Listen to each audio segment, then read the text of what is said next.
saya bersaksi. Tapi sudah pada lupa kesaksian saya. 16 kakak beradik semuanya haji dan hajah. Saya hidup di tengah-tengah yang bukan orang Kristen, termasuk suami saya. Suami saya seorang tentara, kemarin baru beberapa hari pensiun, pangkatnya kolonel, saudara. Jadi haji yang udah nanti Bapak Ibu dengar sendiri, bolak-balik lah umroh udah 8 kali. Jadi kalau mau dipikir, kalau Kristen Islam mungkin di negara kita biasa, sering kita dengar.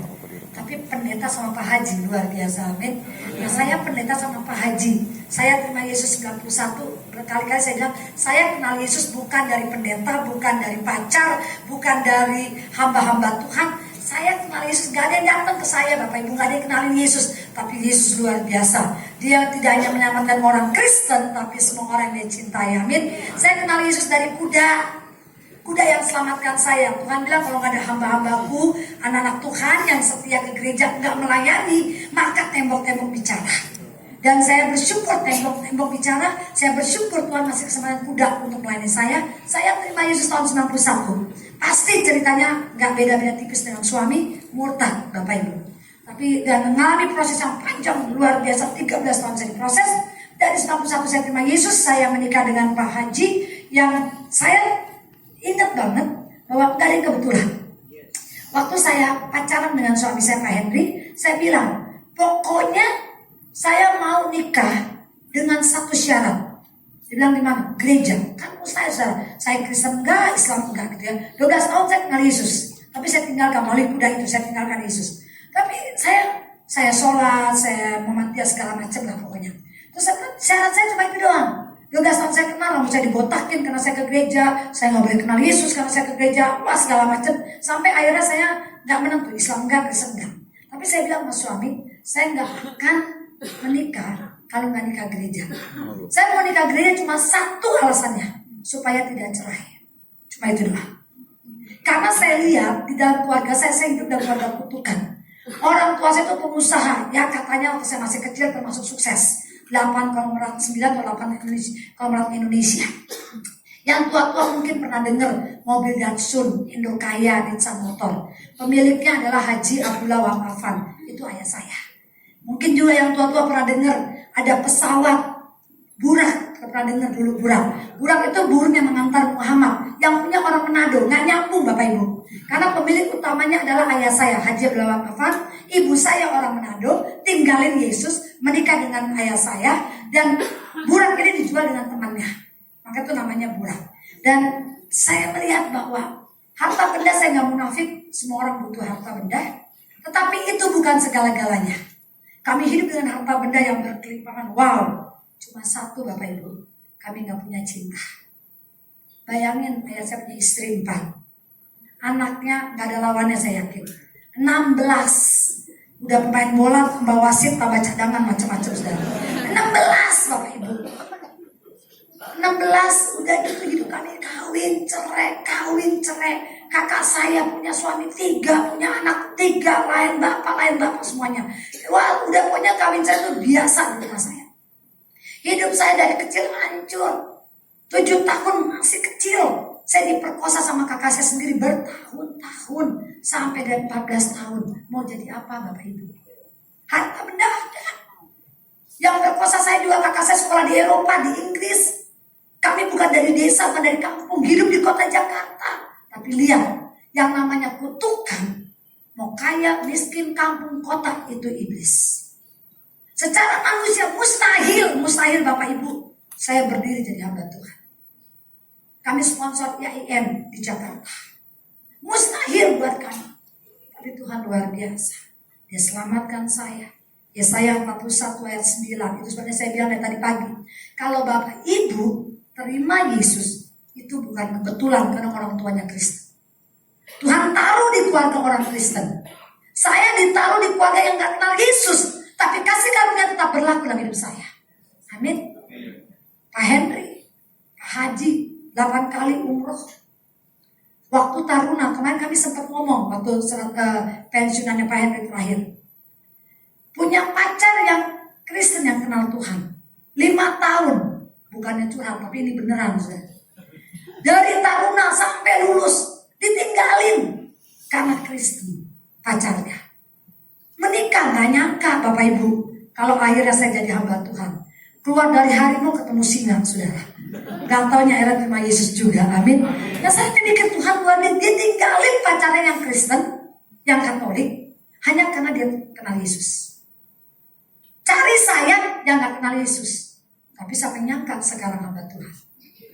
Amin. Lihat, itu kehidupan. Lihat, itu kasih karunia Tuhan. Gak ada yang rancang untuk saya dimenangkan. Ayah saya, ibu saya, waktu saya ikut-ikut gereja kena kuda, sampai ke gereja rambut dibotakin, dipukulin. Tapi akhirnya Tuhan kejar terus. Tapi saya gak dengar kesaksian Pak, Tuhan kejar terus. Yesus kalau mengasihi orang gak lepas Bapak Ibu. Satu jiwa berharga buat Yesus. Dikejar. Saya mau bilang enggak, gak mau begini-begini, dikejar. Itu kasih karunia Tuhan. Dan anugerah, saya terima Yesus dari ujung bumi. Yesaya 41 ayat 9. Tolong dibantu. Soalnya multimedia ngomong ngeliatin saya jadi bantu. Lihat Yesaya 41 9. Dari ujung bumi penjuru bumi aku telah memilih engkau. Dan aku tidak menolak engkau. Allah gak lihat tuh ya. Saya gak pernah sekolah minggu. Allah gak lihat. Hidup saya hancur, diperkosa. Allah gak lihat. Saya, Bapak Ibu, anak umur 17 tahun, 18 tahun masih sekolah SMA. Saya gak sekolah SMA bukan karena gak punya duit. Karena hamil di luar pernikahan. Dibuang sama ibu saya ke Eropa. Saya hamil, saya diikat-ikat supaya gak ketahuan bahwa saya hamil. Saya hancur-hancuran, ibu saya bilang, udah gugurin, saya nggak mau saya gugurin. Karena saya pikir, biar keluarga, biar semua orang tahu loh. Ini keluarga duitnya memang banyak, harta bendanya banyak. Tapi nggak ada cinta, lihat. Ini loh, dia hamil di luar pernikahan. Saya mau sengaja begitu Bapak Ibu. Sampai ibu saya buang saya ke Eropa. Sampai di Eropa saya dihukum, benar-benar dihukum. Paspor diambil, 5 pound sterling, saya cuma dikasih uang 5 pound sterling, gak ada artinya Bapak Ibu. Untung di sana rumah sakit gratis waktu zamannya Margaret Thatcher. Saya ke rumah sakit jalan kaki, saya sendirian. Anak lahir, saya ketemu dokter, saya bilang dokter, ini bagaimana kalau saya bawa keluar ini anak kita berdua mati. Siapa yang mau jaga anak, siapa yang mau kerja, siapa yang mau beli visa, siapa yang mau beli apartemen yang buat tinggal di apartemen bulanan. Itu pun saya kerja dari jam 5 subuh, jam 6 subuh sampai jam 12 malam, itu gak ada uang sisa. Jam 5 subuh sampai jam 6 sore saya kerja, itu buat bayar visa setiap 3 bulan 1.500 pound. Sisanya buat bayar apartemen sama hidup saya. Nah ini anak sampai mengurusin. Ada dokter itu bilang, ya betul, tinggalin aja ini anak rumah sakit. Terus bagaimana? Nanti kami cari orang tuanya. Saya tinggalkan anak itu di rumah sakit. Hidup saya makin, saya gak pernah menyangka kalau Yesus sangat mengasihi saya. Karena buat saya, ibu saya jangan mengasihi saya. Buat saya, kakak saya jangan mengasihi saya. Masa ada orang mau mengasihi saya? Bapak Ibu saya kasih nama Tuhan Yesus. Dan sejak itu saya menikah dengan Pak Haji. 91 saya terima Yesus. Dikejar Tuhan. Saya dikejar masuk ke Karang Pelosok tempat sekolah teologi. Ceritanya panjang, kalau nanti kita gak kebagian ya. Sesama hamba Tuhan tidak boleh saling mendahului. Pokoknya intinya kalau Bapak Ibu yang masih ingat itu kesaksian saya. Tapi iman saya, satu orang selamat, seisi keluarga diselamatkan. Saya mengalami pemulihan yang luar biasa Bapak Ibu. Yang pertama, pemulihan yang pertama. 91, Yesus tanggung saya. Kata suami saya, jangan macem-macem loh kamu. Saya bilang, saya cuma satu macem. Jadi hamba Tuhan, beneran cuma satu macem sampai sekarang. Wah, saya saudara kalau mau doa, itu air saya nyalain. Jangan sampai ada komandan Madura, jangan sampai tahu saya Kristen. 13 tahun prosesnya. Yang kedua, saya dipulihkan Tuhan. Ijazah cuma SMP, mau belajar apa, mau sekolah apa, mau kerja apa. Akhirnya saya jual kue, saya jual spray, saya jual segala macam. Tadi saya bilang, semua yang saya jual diberkati Tuhan. Saya jual handuk laku, jual spray laku, jual kue laku. Suami saya gak pernah saya jual, gak laku-laku sudah. Semuanya laku. Semua yang saya pegang, sampai saya begini, apapun yang kita pegang, kejual. Akhirnya sampai tahun 2001, 2002, 2003, 2004 Indonesia lagi krismon, lagi habis-habisan. Bapak Ibu luar biasa, Tuhan angkat di tengah-tengah krismon. Di tengah orang bilang gak, boro-boro punya usaha, boro-boro begini. Di tengah-tengah orang bilang gak mungkin, gak bisa, Yusuf diangkat Tuhan. Kami diangkat Tuhan. Saya jual sepeda pesawat Bapak Ibu. Saya main di pesawat, saya main di ini, saya main seperti itu saudara. Kalau Bapak Ibu buka YouTube saya 2003, mungkin saya pernah juga di gereja ini pernah nyampaikan kesaksian saya. Saya bilang, hari ini saya jual secara pesawat, tapi suatu saat nanti Saya nggak takut, saya tidak terbatas dengan ilmu saya. Saya punya Yesus yang besar, saya akan buat pesawat. Mimpi saya, sekarang saya ngomong. Kalau saya dulu ngomong orang pada ketawa. Saya bilang sama suami, mimpi saya akan buat helikopter. Orang gak ada yang masuk akal, nggak mungkin. Ijazah cuma SMA aja nggak lulus. Gimana mau? Tapi itu mimpi saya. Bapak Ibu, proses demi proses luar biasa. Sampai akhirnya Tuhan izinkan saya mengalami proses yang luar biasa. Dan saya mulai naik ke atas. Sampai dengan terus 2003 hamba Tuhan Pak Haji terus 24 tahun ya. Saya berdoa untuk Pak Haji, Tuhan selamatkan suami saya. Saya punya mimpi mau bangun sekolah Kristen di depan pesantren. Nggak mungkin, baru datang ke kampung itu tentara, polisi itu pada datang semua. Nggak dikasih. Tapi akhir ceritanya saudara, kemarin 2016 kami luar biasa. Yang tadinya ditutup pintu oleh keluarga, semua satu kampung nggak izinkan. Kami baru diberikan tanah 3 hektar oleh bupati kampung saya untuk kami bangun sekolah Kristen Ebenezer. Prosesnya 13 tahun Bapak Ibu. Koreanya kabur, yang ngajak saya pertama kali Koreanya kabur. Dia katakan saya enggak mau. Kenapa? Karena tanah yang kamu beli itu sebelahnya pesantren keluarga kamu yang pecah gini-gini. Dia bawa saya ke Korea, saya suruh ngomong depan jemaat lebih banyak daripada ini saudara. Ngomong depan jemaat, beliau katakan bahwa kami mundur yang Korea. Terus mereka tanya, apakah Ibu Fiba mau mundur? Saya bilang, saya tidak akan mundur kalau bukan Yesus yang suruh. Saya mundur kalau Tuhan. Oke, kalau kamu tidak mundur, kami tumpangkan berkat. Kami doakan supaya biar mujizat terjadi. Saudara, 2013 mereka kabur. Saya tetap bertahan. Suami haji, saya percaya iman saya. Kalau Tuhan yang suruh, Allah kita Allah yang hebat. Amin. Kita tahu 2016 kucuk-kucuk bupati. Mereka saya datang, saya bilang, Pak, saya nggak minta tanah, saya nggak minta duit. Izinkan sekolah membangun gereja sekolah Kristen Ebenezer. Saya ingin bangun sekolah penerbangan di sini, sekolah STM penerbangan. Saya ingin bangun TK, saya ingin bangun SD, saya ingin bangun SMP. Ebenezer. Nggak dikasih dulunya. Pas bupati lihat presentasi saya, nggak hitungan jam, hitungan menit. Saya atas nama bupati, orang pertama di kampung ini, saya akan kasih kamu tanah pertamanya nih 2 hektar. Wah, saya kaget. Izin aja udah anugerah, apalagi tanah. Kita beli tanah setengah mati Bapak Ibu. Proses tanah itu kurang lebih berapa tahun ya? 13 tahun. Gak dapat cuma dapat kecil-kecil. Harganya kayak Jakarta. Sekarang saudara, saya dapat tanah 2 hektar free. Ditambahin lagi 1 hektar, 3 hektar. Kemarin semua administrasi hibah semuanya jadi. Lihat, bagi Allah gak ada yang mustahil. Amin, tepuk tangan buat Tuhan. Iman saya bilang. Yang kedua saudara, anak yang saya buang di rumah sakit, gimana mau ketemu? Foto gak punya, namanya gak tahu siapa, anak itu kemana, orang tuanya gak tahu kemana. Saya cuma bilang, Tuhan, kalau Engkau pulihkan saya, Engkau juga pulihkan hati saya. Saya punya hutang sama anak saya. Saya harus ketemu anak saya.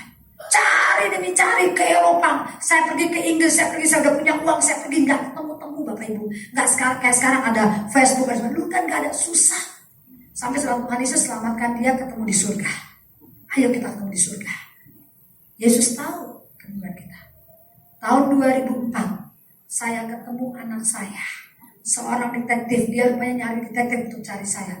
Dan dia cari siapa yang punya mobil Datsun Indo kaya.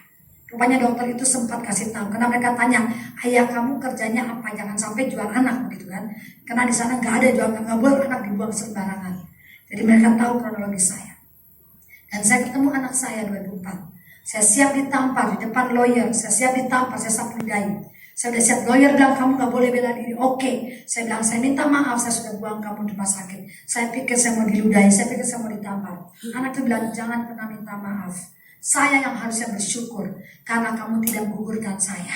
Kamu adalah hero buat saya. Saudara, perkataan itu yang gak pernah saya bayangkan selama saya tinggal anak saya. Tepuk tangan buat Tuhan Yesus. Bahkan gak cuma itu lagi, Tuhan pulihkan. Saya bilang, kerinduan saya satu, Tuhan. Saya mau suami saya terima Yesus. Satu orang selamat, sisi keluarga diselamatkan. Tahun demi tahun saya khotbah sejak tahun 2003. Tiap minggu saya khotbah. Saya lihat suami saya makin 5 waktu, makin tahajud. Ada mall 5 waktu, kemana-mana 5 waktu, tahajud. Sampai orang bilang, katanya pendeta, khotbah sana kemari, suaminya aja nggak bisa dimenangkan. Saya bisa bayangkan. Mungkin di rumahnya kayak kapal pecah, sampai suaminya nggak bisa kenal Yesus. Saya tutup kuping, saya bilang, Tuhan, iman saya, suami saya tidak. Semakin orang ngomong begitu, semakin iman saya semakin besar. Iman saya nggak cuma suami saya terima Yesus, tapi iman saya dia terima Yesus dan naik ke atas mimbar sama-sama. Amin. Saudara, jadi kalau hari ini suami saya nggak naik mimbar, udah beda sama iman saya. Kalau boleh suami saya boleh naik mimbar, boleh? Boleh bersaksi, katanya bahagia.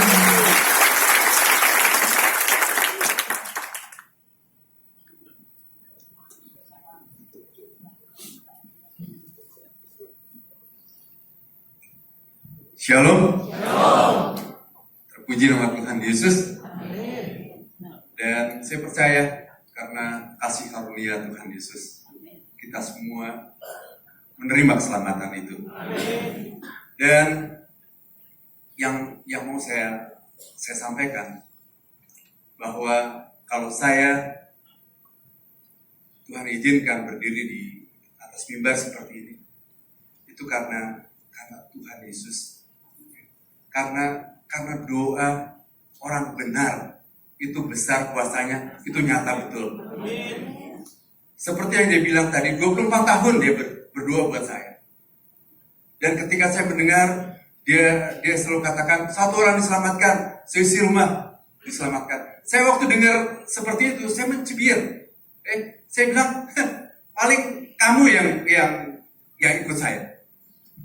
Tapi seperti yang saya bilang tadi, doa orang benar itu besar kuasanya. Dan saya melihat dari apa yang dia lakukan. Dia berdoa terus. Bahkan ketika saya di rumah, saya haji, saya udah bolak-balik umroh, menjadi andalan bagi keluarganya, karena keluarganya juga berharap dengan keberadaan saya bisa mengembalikan istri saya. Tapi luar biasa, Tuhan Yesus dahsyat. Amin.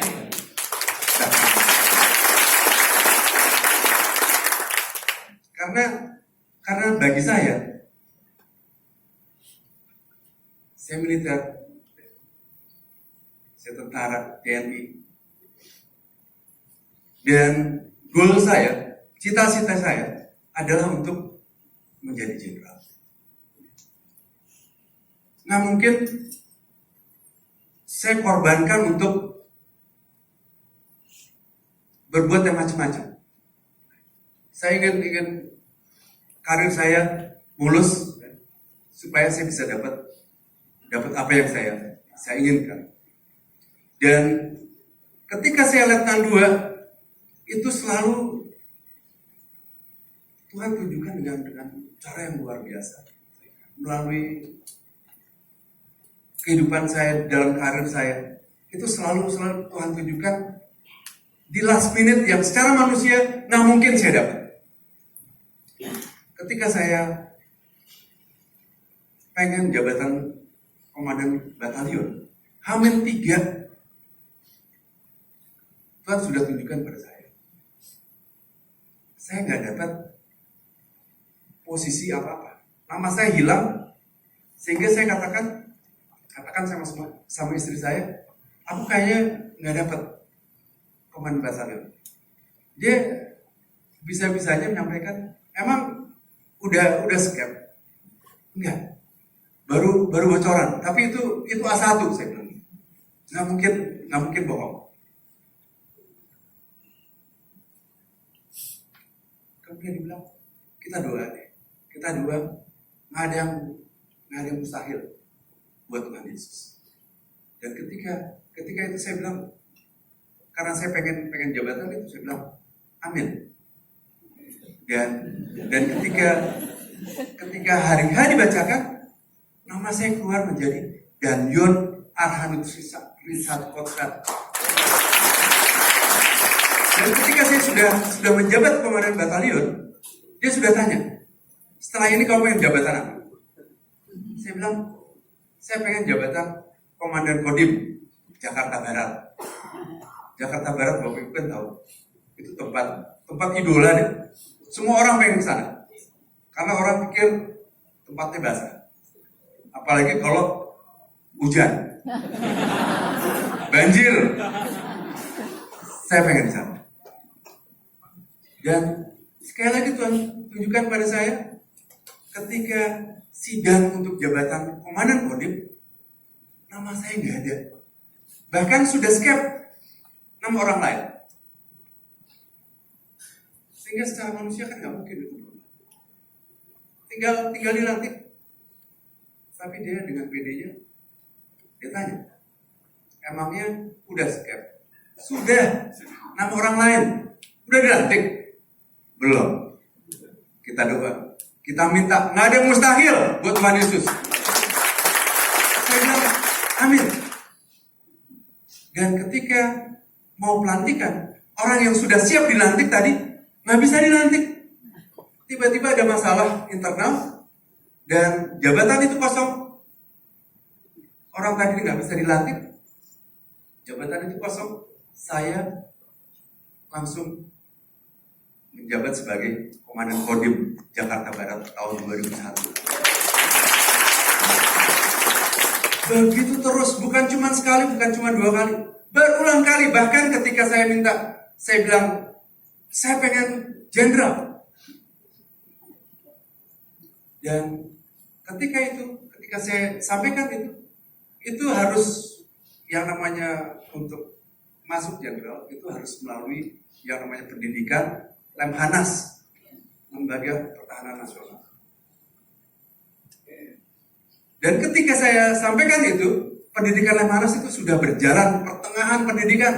Nggak mungkin saya bisa stop itu pendidikan untuk saya bisa masuk. Tapi sekali lagi dia bilang, aku nggak mau tahu. Aku percaya kalau Tuhan sudah kasih, nggak ada yang bisa tutup. Kalau Tuhan Yesus sudah buka, nggak ada yang bisa tutup. Saya bilang, amin. Dan luar biasa cara Tuhan kasih saya pendidikan. Saya memang nggak masuk di Lemhanas di sini, tapi tiba-tiba ada permintaan pendidikan Lemhanas untuk ke Cina melalui tes, melalui seleksi. Saya ikut tes, saya ikut seleksi itu, dan saya lulus terbaik. Saya lulus terbaik. Tapi ternyata Tuhan nggak mau menunjukkan saya hebat, saya berprestasi segala macam. Tapi yang Tuhan mau tunjukkan pada saya kemuliaan yang Tuhan Yesus menyatakan di mata saya. Sehingga ketika berangkat, saya nggak berangkat. Saya kecewa. Tapi dia tetap pede. Dia katakan, aku nggak mau tahu, kamu pasti dapat. Amin. Dan benar, tiba-tiba orang yang sudah siap untuk pendidikan Lemhanas ke Jepang, nggak bisa berangkat, ada masalah internal juga. Dan karena saya sudah dianggap lulus tadi, saya langsung untuk diberangkatkan Lemhanas ke Jepang.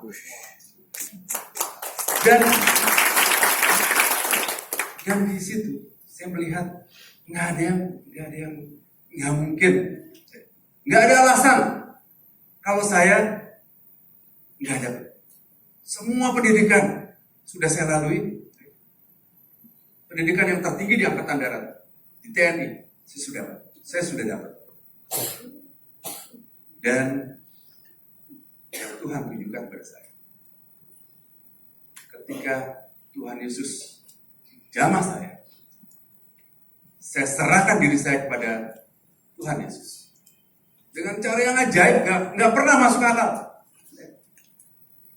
Karena ketika saya melihat mukjizat-mukjizat itu, saya juga ada rasa ketakutan saya. Ada rasa ketakutan saya. Doanya orang Kristen kok luar biasa. Sehingga saya berangkat umroh, saya berangkat haji, saya sudah haji. Bolak-balik saya umroh. Tujuannya apa? Supaya saya kuat. Supaya saya nggak terpengaruh dengan istri saya. Karena saya mau istri saya ikut saya. Tapi cara Tuhan luar biasa. Sehingga ketika saya dijamah Tuhan Yesus dengan cara yang ajaib, yang luar biasa, yang nggak pernah saya bayangkan. Ketika kami mengalami proses yang luar biasa. Istri saya baru diminta untuk menyelenggarakan doa untuk bangsa. Dia menyelenggarakan doa untuk bangsa di Gelora Bung Karno dengan biaya sendiri 7 miliar waktu itu. 7 miliar dia dukung sendiri. Mendatangkan waktu itu diminta oleh Coyongi untuk mengadakan doa untuk bangsa. Dan waktu saya melihat itu, saya hanya terbeban aja. Saya sebagai suami, saya nggak mau istri saya menanggung beban itu sendirian. Karena nggak ada hamba Tuhan yang tergerak untuk memberikan bantuan berupa finansial. Ketika kita sampaikan bahwa kita perlu untuk pengarahan jemaat segala macam, itu mereka justru mengajukan proposal.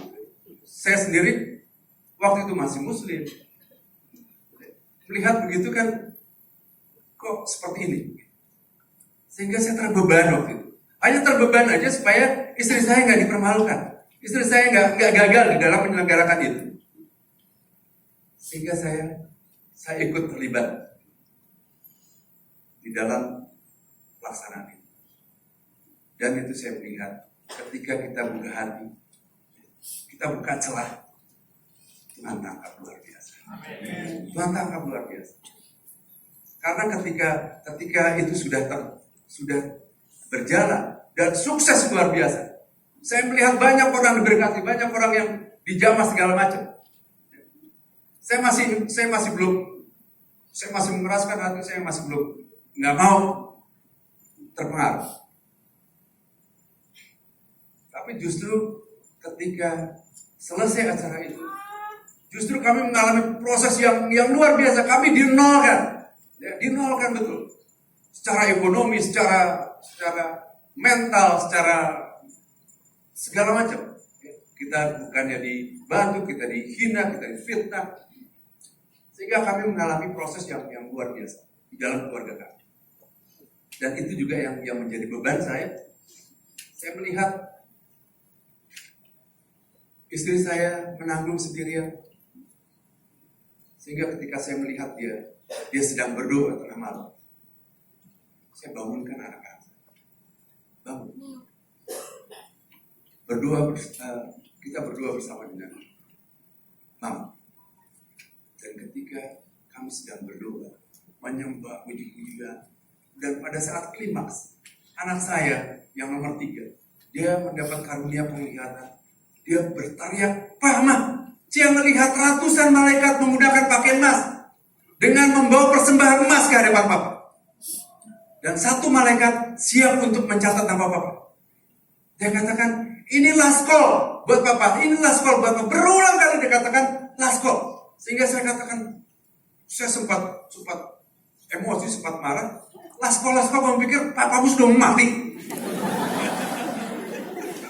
Dan dia kecewa ketika saya berteriak seperti itu. Tapi saya melihat istri saya memberikan respon yang luar biasa. Dia bilang, "Mas, ini namanya Tuhan Yesus bisa pakai siapanya. Tuhan Yesus bisa pakai anak kecil. Jangan nanti tembak binatang yang Tuhan perintahkan untuk bicara sama kamu. Kalau Yesus adalah Tuhan dan Juru Selamat kamu." Saya bilang amin. Dan dia nggak kasih kesempatan saya untuk berpikir gitu. Dia langsung tangkap tangan saya. "Sekarang ikutin doa yang aku pimpin. Mulai malam hari ini, saya Muhammad Henry percaya bahwa Yesus adalah Tuhan dan Juru Selamat." Saya ikutin kata demi kata. Nggak ada penolakan, nggak ada perlawanan.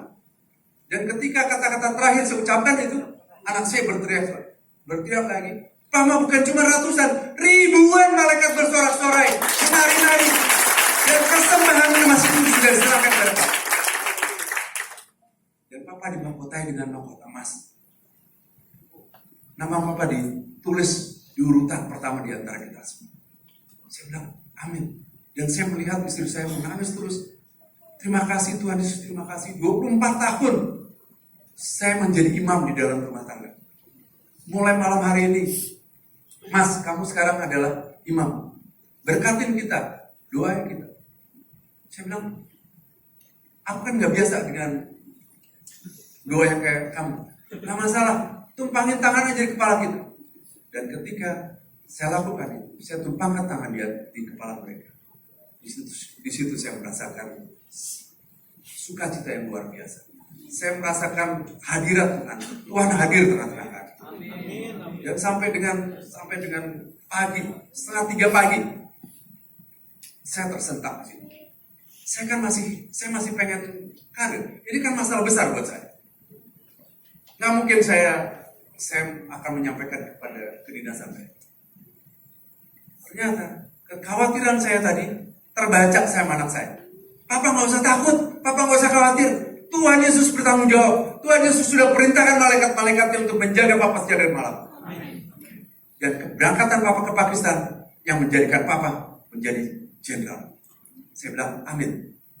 Dan benar, tanggal 12 Januari saya berangkat ke Pakistan sampai dengan tanggal 19. Di situ juga saya merasakan pertumbuhan iman yang semakin bertumbuh.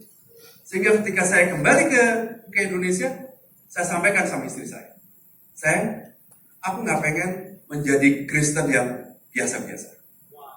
Aku pengen segera dibaptis. Dan dia langsung respon. Tanggal 4 Februari saya dibaptis. Teman-teman keluarga yang rindu untuk saya bisa sama-sama dengan mereka. Mereka hadir luar biasa. Bahkan wartawan rohani juga ada yang datang untuk meliput saya. Dan yang hadir semua merekam foto-foto. Foto langsung di-share di, waktu itu masih Facebook lah, belum ada WA. Share di Facebook dan itu sampai menjadi viral. Sampai ke pimpinan.